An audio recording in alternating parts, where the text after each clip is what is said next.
Porque yo os entregué en primer lugar lo mismo que recibí, que Cristo murió por nuestros pecados conforme a las Escrituras, y que fue sepultado y resucitó al tercer día conforme a las Escrituras.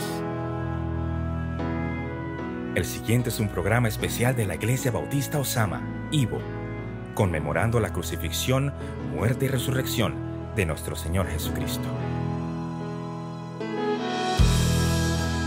Damos gracias a Dios que nos permite ser parte de su pueblo. Los templos están cerrados, pero la iglesia no. Disfrutemos de este tiempo de comunión, exaltación y predicación desde nuestros hogares. Dios les bendiga.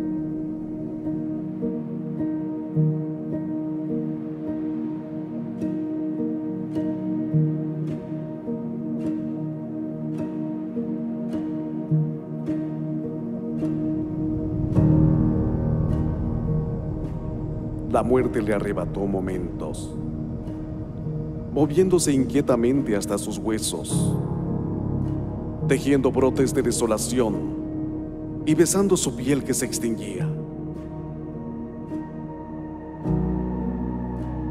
La sangre goteó como pinchazos, el sudor corrió hasta las piedras del Getsemaní.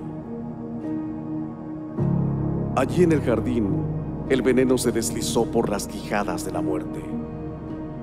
Allí la muerte estiró sus garras y el cielo se partió.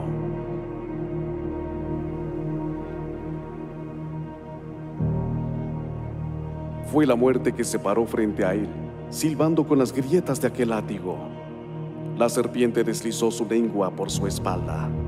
Sus mordeduras fueron las espinas que dibujaron la corona sangrienta, el peso del madero que él cargó mientras subía al Calvario.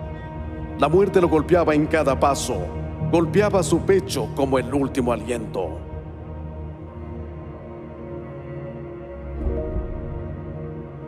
Mientras la muerte lo llevaba a la cima de Gólgota, el mundo se escabullía por debajo. Los árboles se encogían hasta el suelo, derrumbando sus semillas vacías. El sol se derramó entre las corrientes vacías de las montañas. Ojos cerrados sin poder dormir. Las ciudades cesaron de bailar. Las chimeneas se eclipsaron. Cayeron las estrellas. Murió el amor. El cielo quedó hecho cenizas a sus pies. Y lo único que quedaba eran los fríos labios de la muerte atravesando su cuerpo, atravesando la tierra para trastornarla.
La tierra extendió sus brazos y aquel corazón roto se levantó, rompiendo la superficie de las aguas negras del infierno.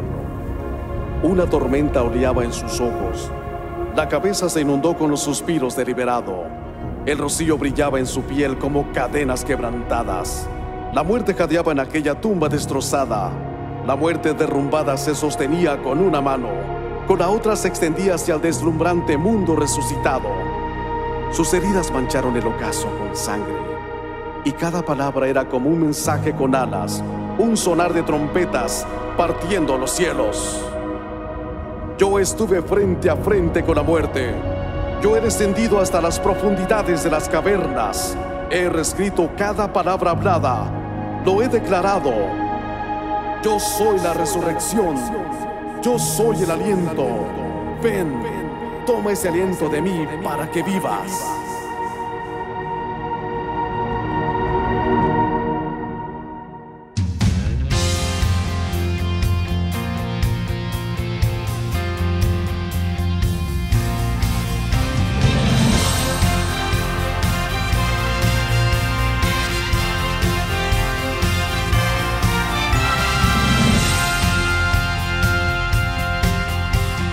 Aleluya, aleluya.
Bendito sea el Dios y Padre de nuestro Señor Jesucristo, quien según su gran misericordia nos ha hecho nacer de nuevo a una esperanza viva mediante la resurrección de Jesucristo de entre los muertos, para obtener una herencia incorruptible, inmaculada y que no se marchitará.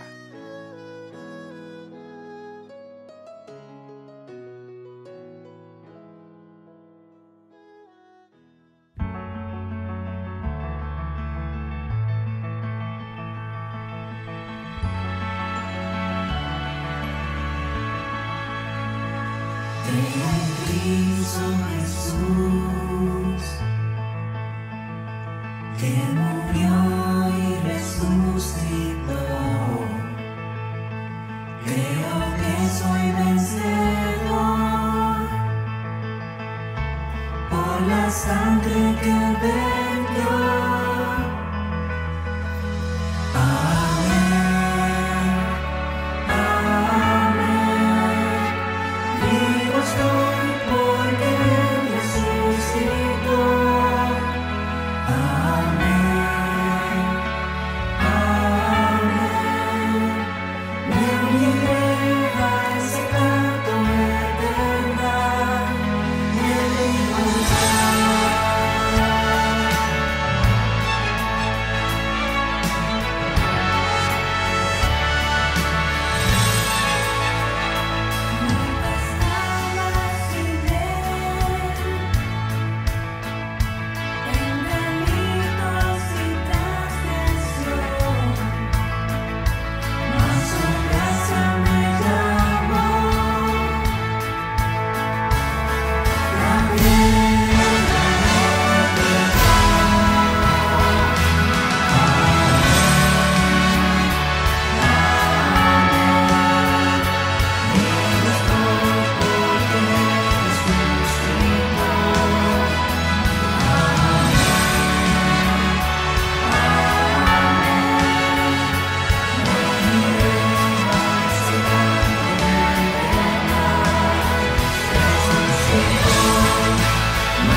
Ya estamos de vuelta en esta presentación especial de Semana Santa de la Iglesia Bautista Osama titulada La Verdad Vive. Y yo quisiera que comenzáramos leyendo una porción de la Escritura, una porción del Nuevo Testamento que es parte de todo eso que ocurrió durante esa semana de la crucifixión. Y les invito, y por favor vaya a sus Biblias, y vamos a estar leyendo en el libro de Juan, el evangelista Juan, en el capítulo 18, y vamos a estar leyendo desde el versículo 33 hasta el versículo 37, que es parte del interrogatorio que le hizo Poncio Pilato. Vamos a estar haciendo una introducción a este pasaje y luego vamos a terminar con algunas conclusiones relacionadas con este texto de manera específica. Y dice la Escritura de la siguiente manera: Entonces Pilato volvió a entrar al pretorio y llamó a Jesús y le dijo: ¿Eres tú el rey de los judíos? Jesús respondió: ¿Esto lo dices tú por tu cuenta o porque otros te lo han dicho de mí? Pilato respondió: ¿Acaso soy yo judío? Tu nación y los principales sacerdotes te entregaron a mí. ¿Qué has hecho? Jesús respondió: Mi reino no es de este mundo. Si mi reino fuera de este mundo, entonces mis servidores pelearían para que yo no fuera entregado a los judíos. Mas ahora mi reino no es de aquí. Pilato entonces le dijo: ¿Así que tú eres rey? Jesús respondió: Tú dices que soy rey. Para esto yo he nacido y para esto he venido al mundo, para dar testimonio de la verdad. Todo el que es de la verdad escucha mi voz. Pilato entonces le responde a Jesús diciendo: ¿Qué es la verdad? Y enseguida salió y dijo: No hallo ningún delito en él. Este pasaje para mí es sumamente formidable y revelador. Y estos eventos relacionados con este texto ocurrieron el día viernes, que es el día donde crucifican a nuestro Señor Jesucristo. Sin embargo, nuestro Señor Jesucristo hace su entrada triunfal el día domingo, en la primera ovación pública y masiva que nuestro Señor Jesucristo permite.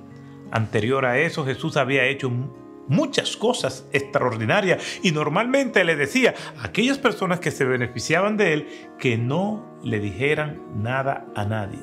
Sin embargo, en esta ocasión, él acepta, permite que le hagan este recibimiento.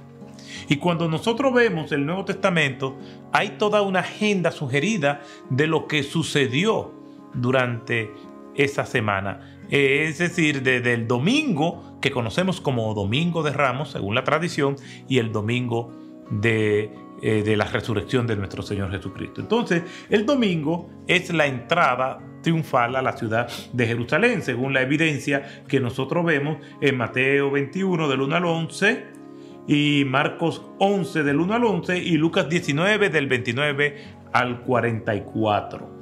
El lunes es la purificación del templo y eso nosotros lo vemos en Mateo capítulo 21 del 12 al 16, en Marcos capítulo 11 del 12 al 19 y en Lucas capítulo 19 versículos 45 y 46. El martes Jesús enseña en el templo y responde preguntas. Mateo capítulo 21, 20 al 25. Lo vemos en Marcos capítulo 11, versículo 20 al 13:37 y Lucas 19 del 45 al capítulo 21, verso 36. El miércoles Jesús descansa y es ungido por María y comienza la confabulación para matarle. Mateo capítulo 26, versículo del 1 al 5, Marcos capítulo 14, versículo 1 y 2 y Lucas capítulo 22, versículo 1 y 6. Jueves es la última cena, es el Getsemaní, la traición de Judas y su arresto. Mateo capítulo 26, 17 al 19, Marcos 14, 12 al 52 y Lucas 22 del 1 al 23, 56.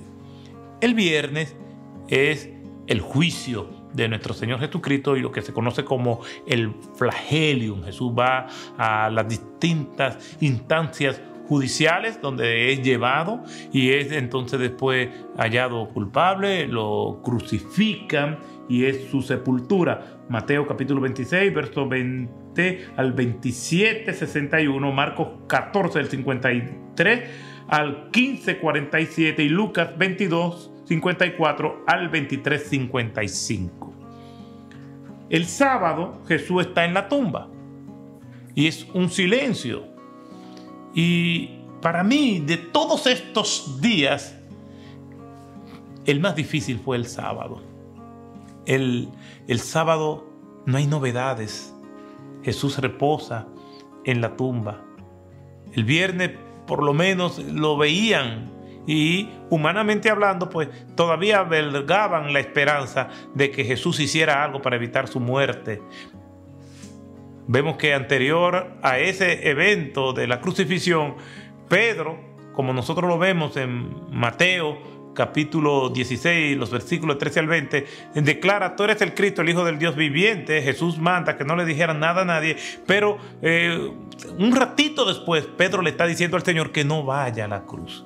En la agonía del Getsemaní, el Señor dice: si es posible, pasa de mí esta copa, la copa de la ira de Dios sobre él. Y el sábado, pues, no hay nada. No hay ningún milagro, no hay ninguna manifestación sobrenatural. Todo está en una tensa calma. Y el domingo, Jesús resucita. Ve la resurrección, sus distintas apariciones. Vemos Mateo capítulo 28 del 1 al 16, Marcos 16 del 1 al 20, Lucas capítulo 24 del 1 al 53. Eso es lo que se sugiere que pasó en esa semana entre el domingo de la entrada triunfal al domingo de la resurrección. Pero yo quisiera concentrarme en esta lectura bíblica que hemos tenido, pero vamos a introducirlo comenzando con unos versículos más atrás. El texto que hemos leído es el texto del interrogatorio de Poncio Pilato a nuestro Señor Jesucristo. Pero antes de llegar ahí, para que nosotros podamos comprender qué era lo que estaba sucediendo, tenemos que irnos unos textos más atrás dentro del mismo capítulo 18 del libro del evangelista Juan. Jesús, pues el Viernes Santo, como se conoce, ese viernes está cenando con sus discípulos. Él anuncia que uno de ellos lo va a entregar y efectivamente, tiempo después, ya tarde en la noche del jueves y probablemente el viernes, ya en la madrugada, Jesús es entregado. Viene una compañía militar romana acompañada de una turba paramilitar del sumo sacerdote Caifás, y arrestan a Jesús, y Jesús es sometido durante toda la madrugada a tortura y al escarnio y al odio de todos ellos. Y vemos que Jesús es llevado ante el sumo sacerdote Anás y Caifás. Siempre se mencionan a los dos porque estaban emparentados. Caifás era suegro de Anás y Anás había sido también sumo sacerdote. Y leemos lo que nos dice la crónica de Juan en el capítulo 18, versículos 13 y 14. Y le llevaron primero ante Anás, porque era suegro de Caifás, que era sumo sacerdote ese año. Y Caifás era el que había aconsejado a los judíos que convenía que un hombre muriera por el pueblo.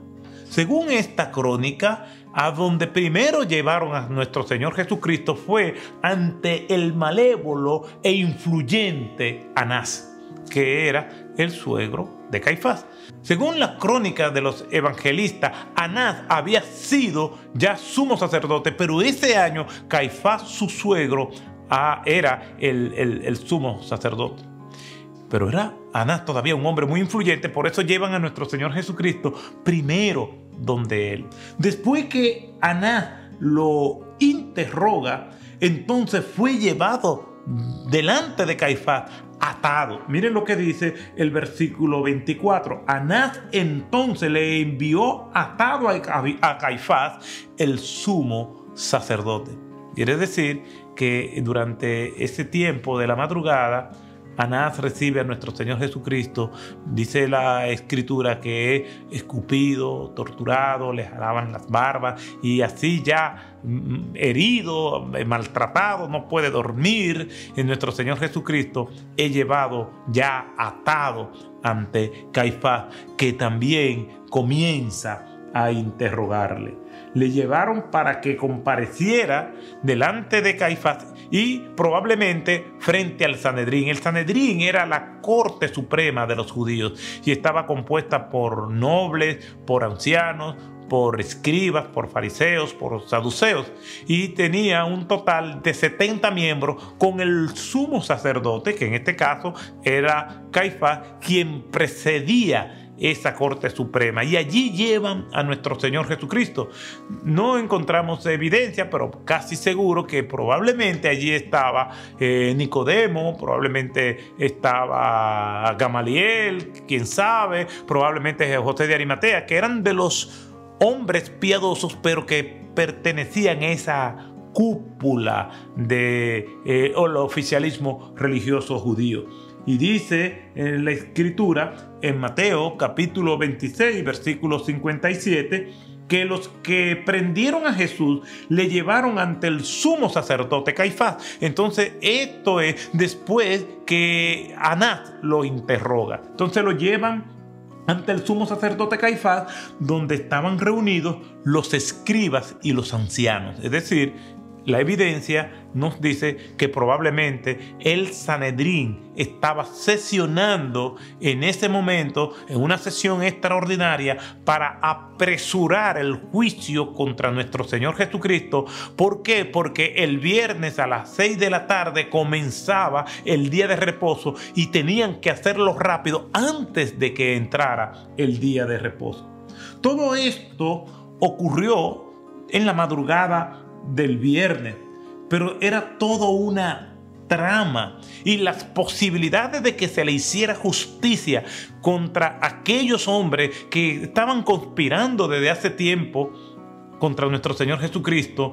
Nosotros conocemos todas las veces que ellos trataron de tenderle trampa, de atentar contra su vida, crujían sus dientes contra las enseñanzas de Jesús. Todo esto pues está culminando este viernes. No había ningún tipo de posibilidad de que estas personas estuvieran buscando justicia, sino era una malévola y oscura conspiración contra nuestro Señor Jesucristo. Obviamente, el recibimiento masivo que Jesús recibió ese domingo de la entrada triunfal aceleró que ellos conspiraran contra Cristo. Obviamente también a eso se le suma el hecho de que Jesús atentó contra sus intereses económicos, porque habían corrompido el judaísmo y habían corrompido el templo de Jerusalén y lo habían convertido en un negocio, en un mercado. Por lo tanto, ellos no podían soportar eso y crujieron los dientes contra nuestro Señor Jesucristo, y estaban resueltos y determinados a que se le diera muerte bajo todas las posibilidades que ellos pudieran encontrar como obstáculo. No importa, ellos estaban decididos a esto. Vemos que Jesús entonces fue llevado ante Anás, fue llevado ante Caifás. Estaban allí sesionando el Sanedrín, y luego entonces se da una coyuntura para que entonces lo lleven ante Poncio Pilato. ¿Por qué llevan a nuestro Señor Jesucristo ante Poncio Pilato? Bueno, el Imperio Romano, y para eso tenemos que hacer una breve explicación de cómo funcionaban los imperios. El Imperio Romano, tal como nosotros lo vimos también que en la historia, que el Imperio Persa actuaba, muchos de estos imperios, como el Imperio Persa, el Imperio Romano, no se metían con las costumbres y las tradiciones religiosas de los pueblos ocupados. A ellos lo que les interesaba era la hegemonía política, tener el control, y en el caso de los romanos, ellos habían establecido su pax romana por todas partes. Por lo tanto, ellos no le importaba mucho meterse en la religión de los países ocupados, siempre y cuando estos países cumplieran con todos los requerimientos tributarios que el Imperio Romano exigía. En otras palabras, si pagaban sus impuestos, no importaba la religión. Por eso, ellos, los emperadores romanos, le daban ciertas concesiones, en este caso a los oficialistas de la religión judía, le permitían administrar algunos aspectos de las leyes en términos civiles, y después se añadieron también juzgar el hecho de que se mantuviera cierto orden dentro de lo que eran las costumbres religiosas. Por eso ellos estaban juzgando a Cristo, porque tenían la potestad de administrar la ley, tanto en asuntos civiles como en asuntos religiosos, pero no podían dictar orden de muerte contra Cristo, porque la pena máxima, la pena de muerte, eso era una prerrogativa del Imperio Romano. Por eso es que llevan a Jesucristo ante el procurador romano, que era Poncio Pilato, para que Poncio Pilato diera la autorización para que nuestro Señor Jesucristo fuera crucificado. Y allí entonces vemos lo que pasó con Poncio Pilato. He hecho una lista de todas estas comparecencias, la comparecencia de Jesús ante Pilato, y la brevedad de este interrogatorio es tan particular que eso es lo que nosotros vamos a estar viendo en la segunda parte de esta presentación especial. La verdad vive.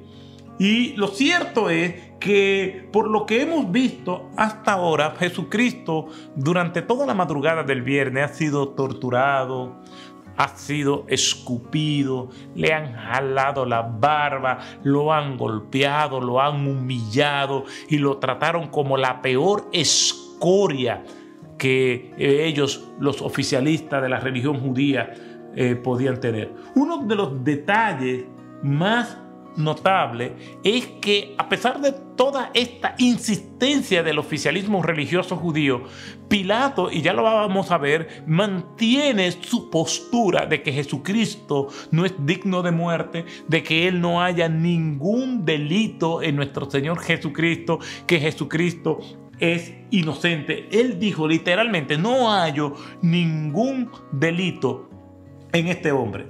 Y luego, después, porque hay algo que se da, y es que hay la visita de Herodes, que estaba enemistado con Pilato. Herodes está en la ciudad en esos días, y entonces mandan a Jesucristo donde Herodes. Después que Herodes se lo devolvió, Pilato afirma lo siguiente en Lucas capítulo 23, versículos 14 y 15. No he hallado en este hombre delito alguno de aquellos que le acusáis. Y dice Pilato: y ni aún Herodes.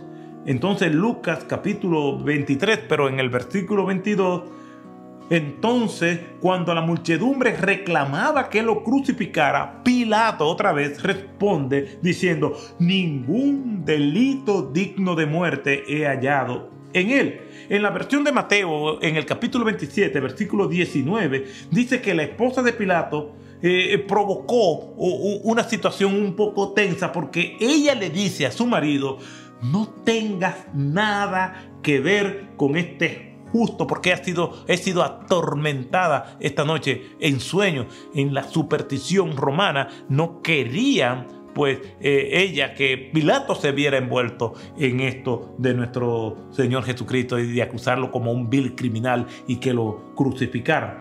Finalmente, en Mateo 27, 24, dice la Escritura que Pilato tomó agua y se lavó las manos ante la multitud, diciendo: inocente soy de la sangre de este justo. Y Mateo capítulo 27, versículo 18, dice que Pilato sabía que el oficialismo religioso judío quería matarlo porque le tenían envidia a nuestro Señor Jesucristo. Esa es una crónica de todo lo que pasó, comenzando desde la entrada triunfal, ese domingo conocido como Domingo de Ramos, hasta el Viernes Santo, comenzando desde la madrugada y siguiendo hasta este momento, con un resumen de lo que fue la reacción de Pilato ante la acusación que le hicieron los oficialistas de la religión judía. Después de la pausa volveremos y estaremos viendo los detalles del interrogatorio que le hizo Poncio Pilato a nuestro Señor Jesucristo. En esta edición especial de Semana Santa, Jesús vive, una presentación de la Iglesia Bautista Osama. Yo soy el pastor Otto Sánchez. Nos vemos a la vuelta.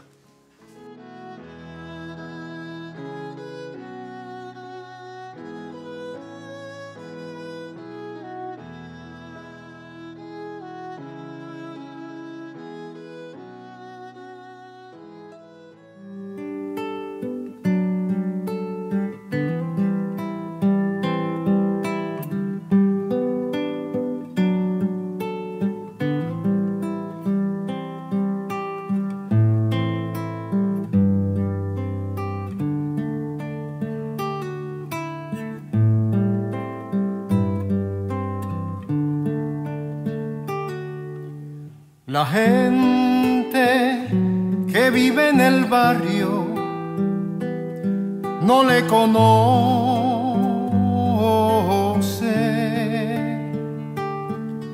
Le han visto cruzar por las calles, vivir las mañanas de un trabajador.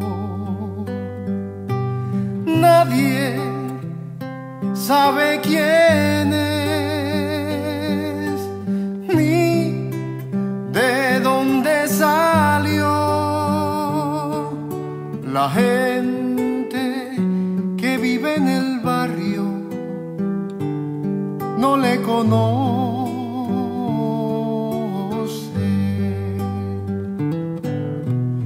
Barrio le ve diferente cruzar sus calles.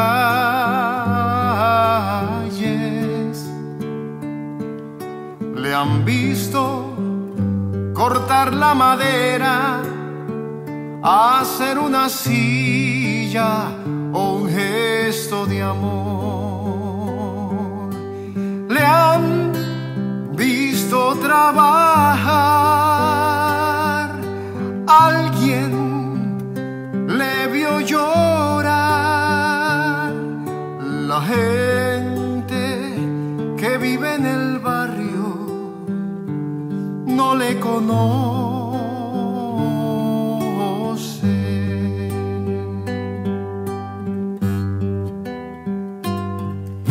Mas él es manso y humilde en su bondad.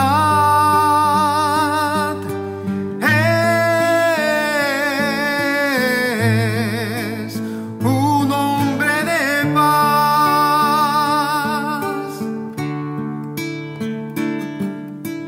y en su ser se refleja su verdad.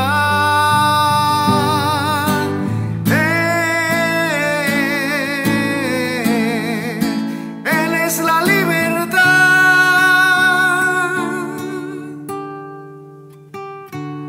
Pero la gente que vive en el barrio no le conoce.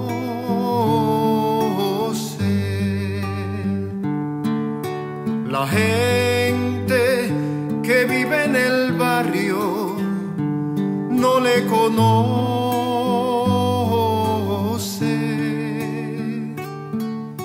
Él sabe de días de ayunos, de largas vigilias, pobreza y dolor. Él sabe predicar y a enfermos sanar, mas la gente se va indiferente y no le advierte.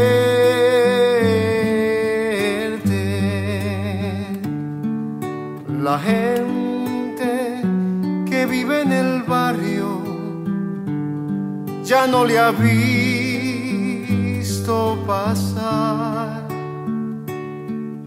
Salió una mañana temprano, envuelto en su manto, camino al Jordán, y del barrio se fue y lejos se marchó. Algunos dijeron que ese hombre no era un carpintero, era el Hijo de Dios. La gente que vive en el barrio ya le conoce.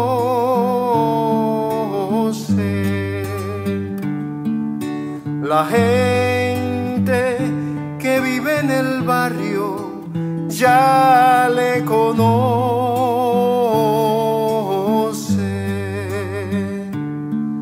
La gente que vive en el barrio ya le conoce.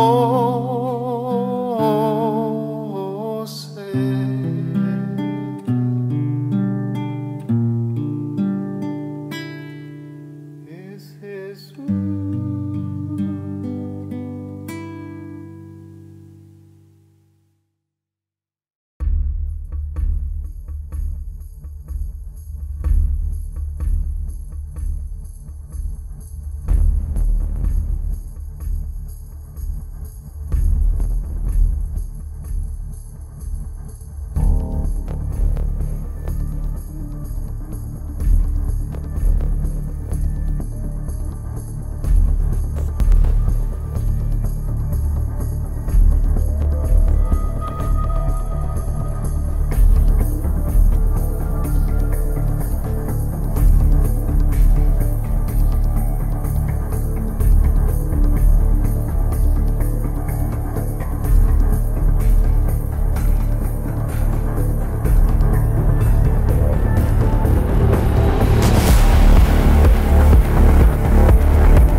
Fue despreciado y desechado de los hombres, varón de dolores y experimentado en aflicción.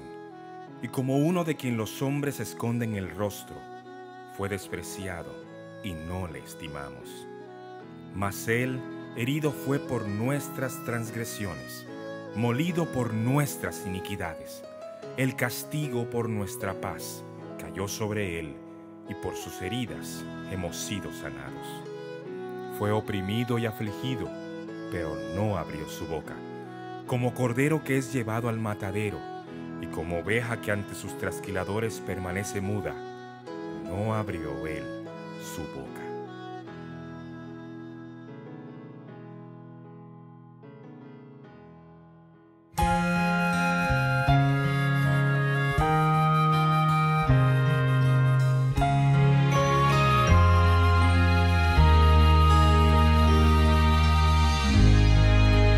Gracias por la cruz, Dios, el precio que pagaste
Fue despreciado y desechado de los hombres, varón de dolores y experimentado en aflicción.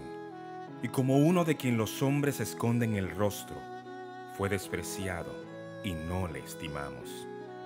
Mas él herido fue por nuestras transgresiones, molido por nuestras iniquidades. El castigo por nuestra paz cayó sobre él, y por sus heridas hemos sido sanados. Fue oprimido y afligido, pero no abrió su boca.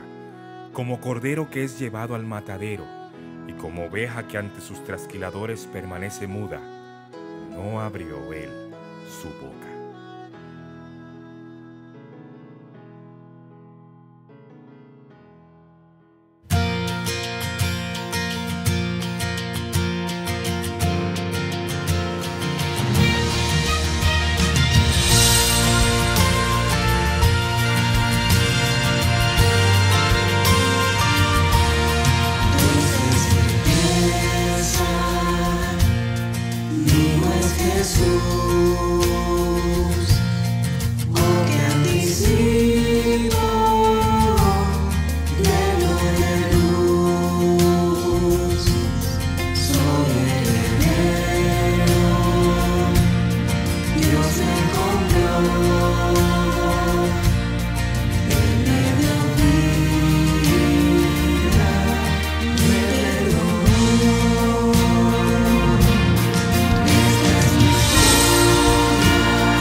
El Señor le bendiga. Ya estamos en esta segunda y última sesión de nuestro especial de Semana Santa. La verdad vive. Y estamos viendo las crónicas como nos las presentan los evangelistas del Nuevo Testamento, Mateo, Marcos, Lucas y Juan, acerca de esa semana de la crucifixión. Para ellos esta semana es de suma importancia, porque ellos dedican una gran parte del material bíblico a esta semana de la crucifixión.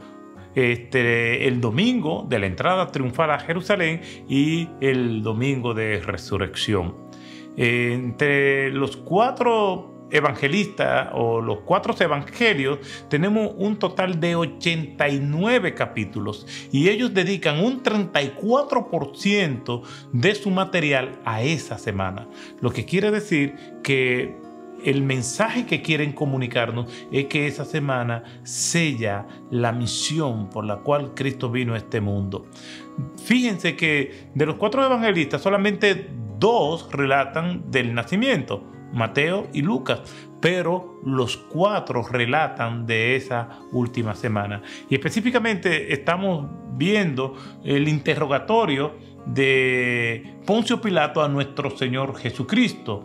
Y es interesante ese diálogo que se da entre ellos dos, porque es sumamente revelador, no solamente de la misión y el propósito de nuestro Señor Jesucristo, sino también revela el corazón de Pilato, que de alguna manera u otra también revela el corazón de aquellos que no tienen a Cristo. Vamos a leer nuevamente la sección donde Pilato hace las preguntas a nuestro Señor Jesucristo y nos vamos a dar cuenta que ese interrogatorio no dura mucho tiempo.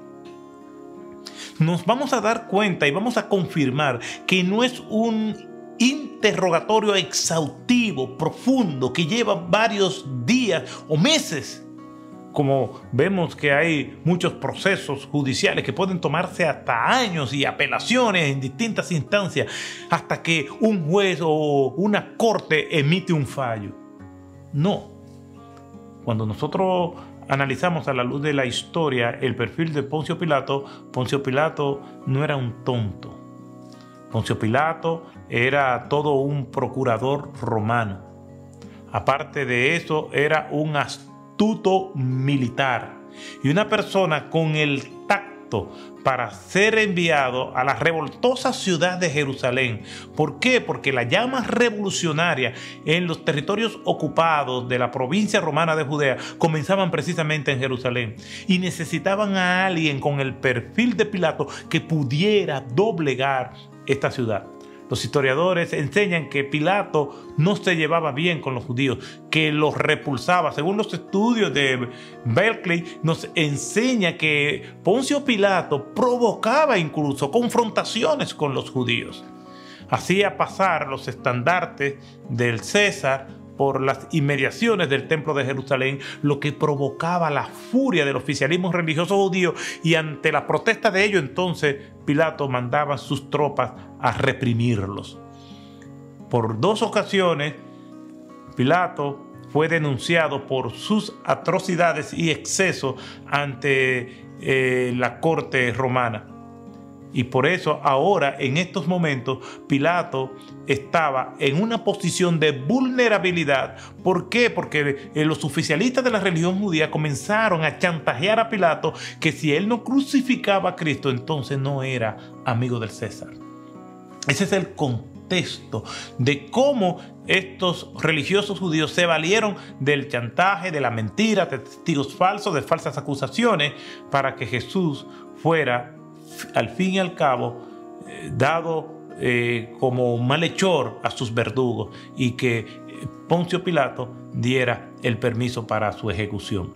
Vamos a leer nuevamente el pasaje que leímos al principio en Juan capítulo 18 versículos 33 al 38, y dice la escritura de la siguiente manera: entonces Poncio Pilato volvió a entrar al pretorio, al palacio, y llamó a Jesús y le dijo: ¿eres tú el rey de los judíos? Jesús respondió: ¿esto lo dices tú por tu cuenta o porque otros te lo han dicho de mí? Pilato respondió, ¿acaso soy yo judío? Tu nación y los principales sacerdotes te entregaron a mí. ¿Qué has hecho? Jesús respondió, mi reino no es de este mundo. Si mi reino fuera de este mundo, entonces mis servidores pelearían por mí para que yo no fuera entregado a los judíos. Mas ahora mi reino no es de aquí. Pilato entonces le dijo, ¿así que tú eres rey? Jesús respondió, tú dices que yo soy rey. Para esto yo he nacido y para esto he venido al mundo, para dar testimonio de la verdad. Todo el que es de la verdad escucha mi voz. Y Pilato respondió diciendo, ¿qué es la verdad? Y es precisamente en esa pregunta que yo quisiera que nos detuviéramos. ¿Qué es la verdad? Es lo que Pilato le pregunta a nuestro Señor Jesucristo. ¿Qué es la verdad? ¿Qué es la verdad?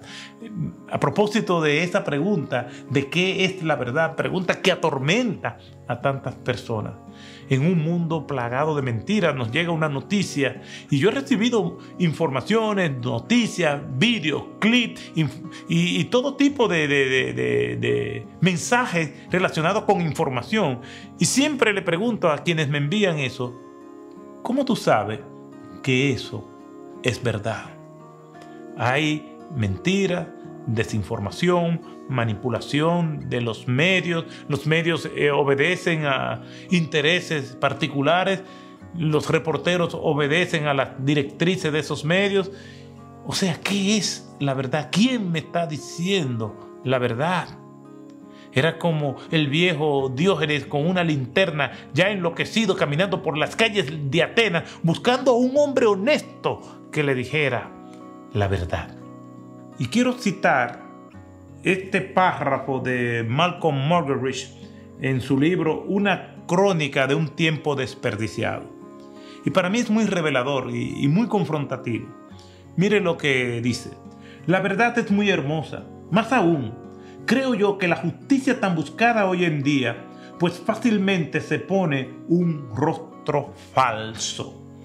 En las casi 7 décadas que he vivido, el mundo se ha visto inundado de derramamiento de sangre y de explosiones cuyo polvo nunca ha tenido tiempo de asentarse antes de que vinieran más detonaciones. Todas por causas supuestamente justas. La búsqueda de una justicia continúa y las armas y el odio se amontonan. Pero la verdad fue una de las primeras bajas en estas confrontaciones. Las mentiras en nombre de las cuales hemos librado nuestras guerras y hemos cerrado tratados de paz. Todo es una gran mentira. Las mentiras de la revolución y la contrarrevolución, las mentiras de la publicidad, de las noticias, de los comerciales, de la política, las mentiras del predicador en el púlpito, del profesor en el aula, del periodista en su redacción. Mentiras, mentiras, mentiras. Mentiras clavadas como una espina en el cuello del micrófono o de la pluma que ya no es imparcial. Las mentiras fijas y portátiles, las mentiras que nos han dicho y las mentiras que nos dirán. No podemos escapar de las emboscadas y de las mentiras que nos han dicho. Cierro la cita. Vivimos en un mundo de mentira y la pregunta de Pilato, ¿qué es la verdad?, todavía retumba. Es el eco de un alma sedienta, perturbada, que pregunta ¿qué es la verdad? Se la pregunta a un indefenso y débil ser humano que ya está allí, víctima de las maquinaciones y del odio. Está allí como un preso común en la única visita que hizo a un palacio. ¿Qué es la verdad?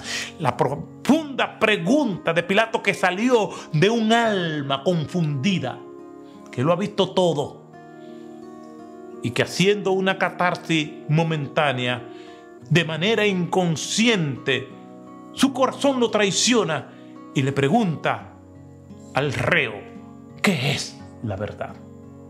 Lo curioso es lo que dice el texto acerca de la reacción de Poncio Pilato.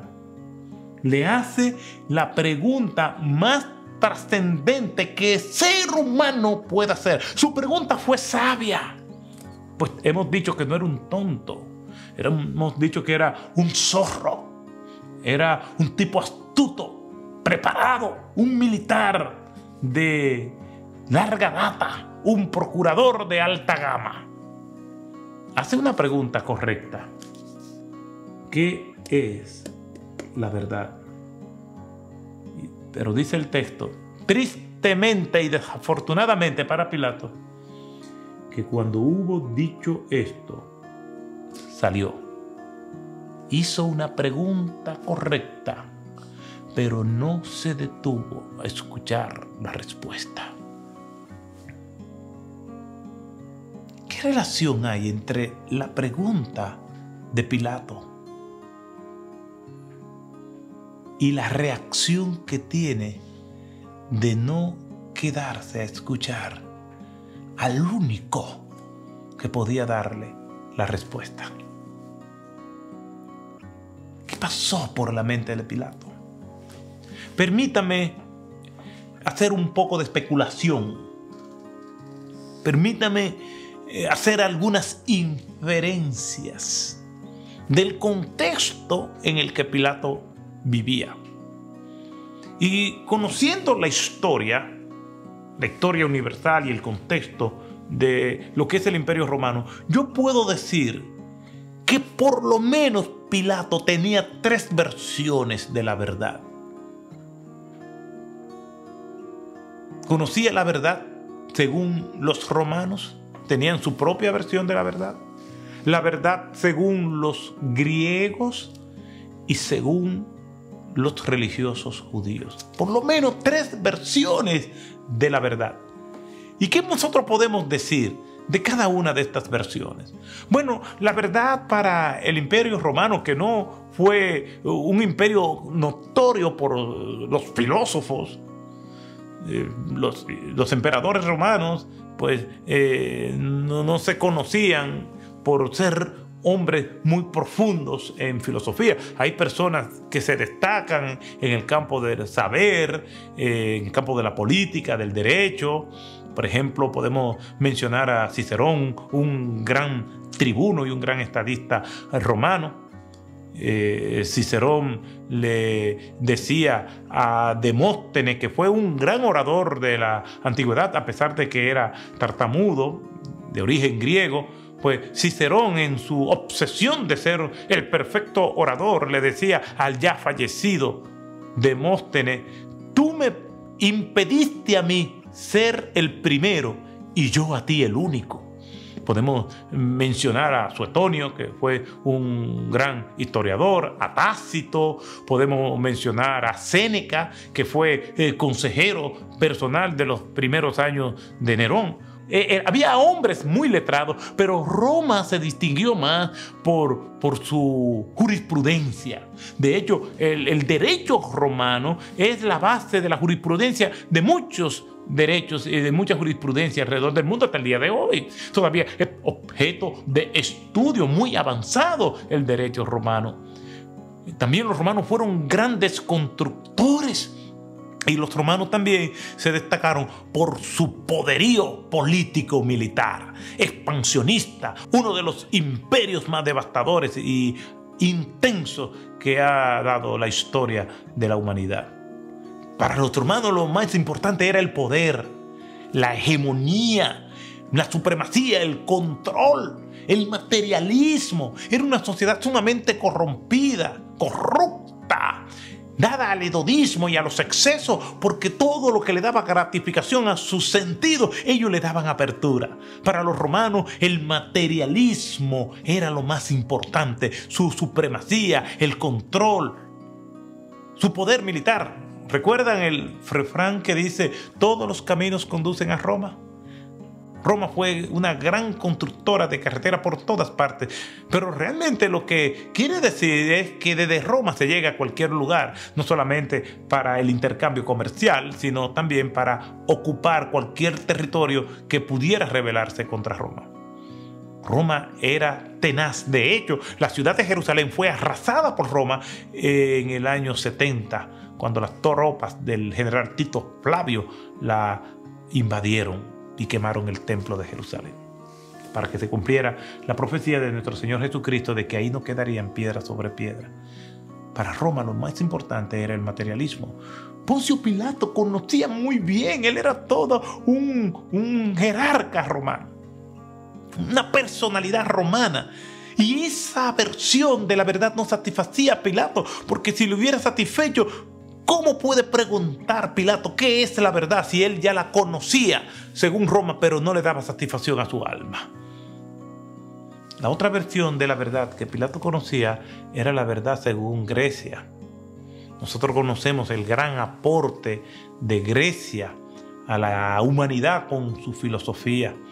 Esa sucesión y ese desfile de filósofos como Sócrates, como Platón, como Aristóteles, cada uno de ellos añadiendo algo más a la filosofía y buscando desde su punto de vista el bien humano. Sócrates no dejó nada por escrito. Todo lo que sabemos de Sócrates es porque Platón lo registró.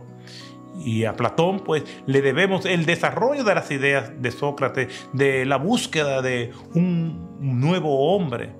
Podemos decir que en ese memorable libro de Sócrates, La República, él se preocupa por escribir todo lo que él entendía de Sócrates y lo que él aportó. Funda la academia.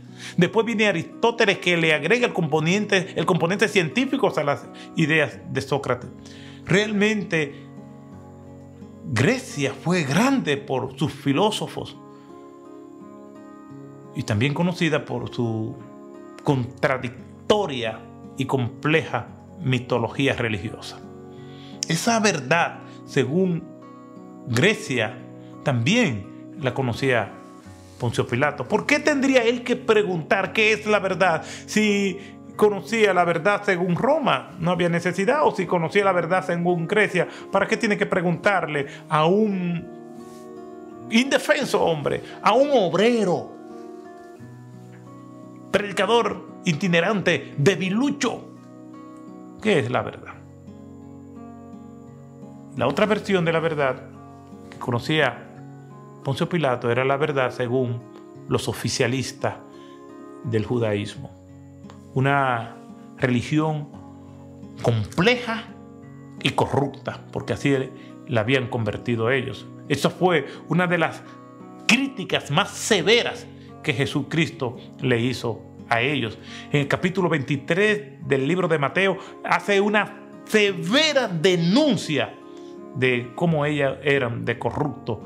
Le dicen sepulcro blanqueado, le dice generación de víboras, le dice ciego, guía de ciego, hipócritas, malhechores, ladrones. La religión que se había corrompido. A la ley hebrea, ellos se habían encargado con el pasar del tiempo de agregarle 248 enmiendas y 365 reglamentos que ellos mismos no podían llevar. Pilato conocía de la corrupción de esos religiosos judíos. Jesús lo denunció cuando llegó al templo y echó a los cambistas y citó las Escrituras. Mi casa, casa de oración será llamada. Y le dijo, y ustedes la han convertido en guarida de ladrones. Había corrompido. Los esenios que se fueron al mar muerto y habitaron en las cuevas de Qumran, algunos dicen, cuando oraban de espalda a Jerusalén, de espalda al templo, como dándole la espalda a ese judaísmo que se había corrompido. Sabemos de las intrigas de Anás, donde se las había arreglado para mantener su influencia. Varios de sus hijos fueron sumos sacerdotes. Su suegro en el juicio de Jesús era el sumo sacerdote. Y aún él, sin ser sumo sacerdote, había que llevarle a Cristo allí. Mantenía sus pezuñas venenosas bajo el control de los judíos. Su influencia letal en el Sanedrín. Pilato lo sabía. Entonces, si Pilato conoce la verdad según los romanos, con todo su poder, la verdad según los griegos, con toda su sabiduría, y la verdad según los religiosos judíos,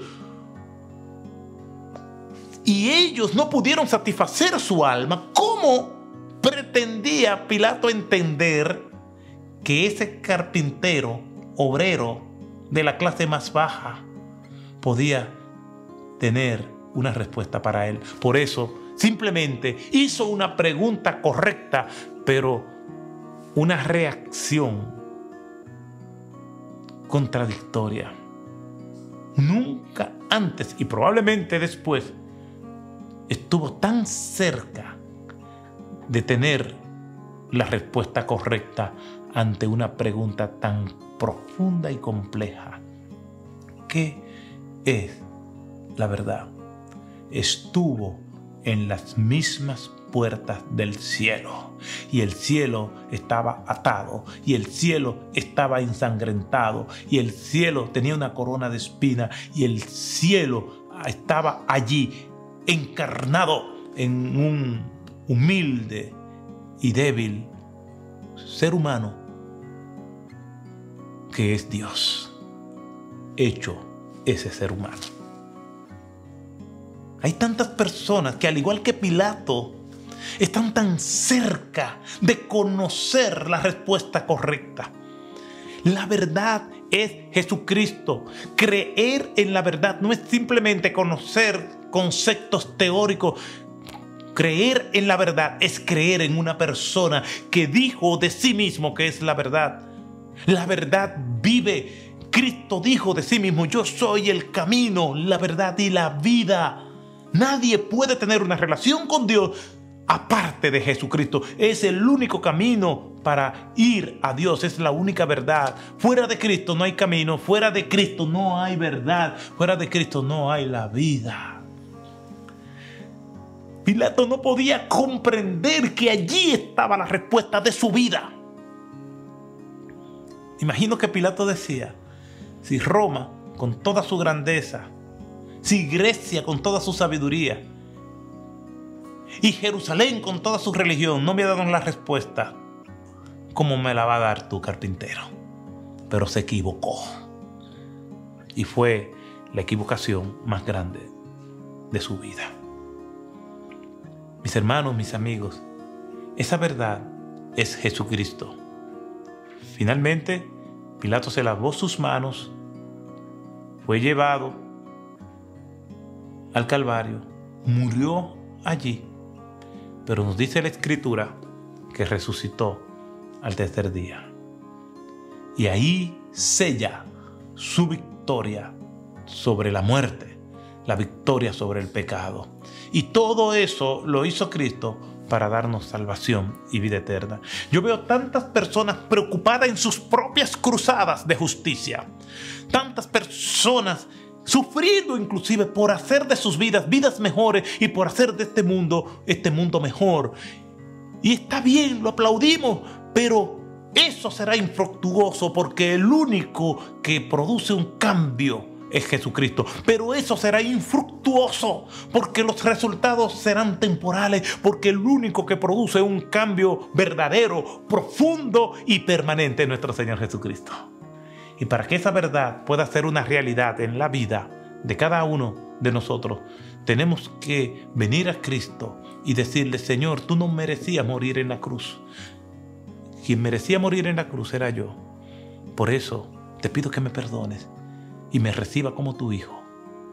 El que hace esa petición al Señor, el Señor lo va a perdonar y le salvará. Simplemente tiene que decirle: Señor, perdona mis pecados. Comprendo que tú eres la verdad. Ven a mi vida. Me arrepiento de mis pecados y sálvame. Jesucristo es la verdad. Algo que no entendió Pilato, pero que tú tienes a tu alcance, la revelación bíblica completa, para que puedas venir a Él. Y aquellos que ya tenemos al Señor en nuestras vidas, podemos decirle: gracias, Señor, porque tú eres la verdad, porque tú nos mantienes con esperanza, porque esa verdad que eres tú, también nosotros la vemos desplegada en tu palabra para que nos guíe. Mis hermanos, mis amigos, Cristo es la verdad y la verdad vive y vive para siempre. Que el Señor nos bendiga y nos permita a nosotros disfrutar de la gracia, la misericordia, el gozo y la paz que vienen cuando esa verdad gobierna nuestras vidas. Queremos estar en contacto con usted.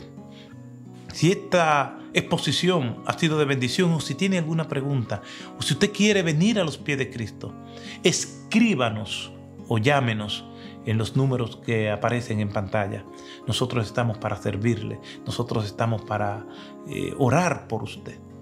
En estos tiempos difíciles y malos, se hace más pertinente que nunca nuestra confianza y dependencia de Jesucristo. Que el Señor le bendiga y pase un feliz resto del día.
Consuelo.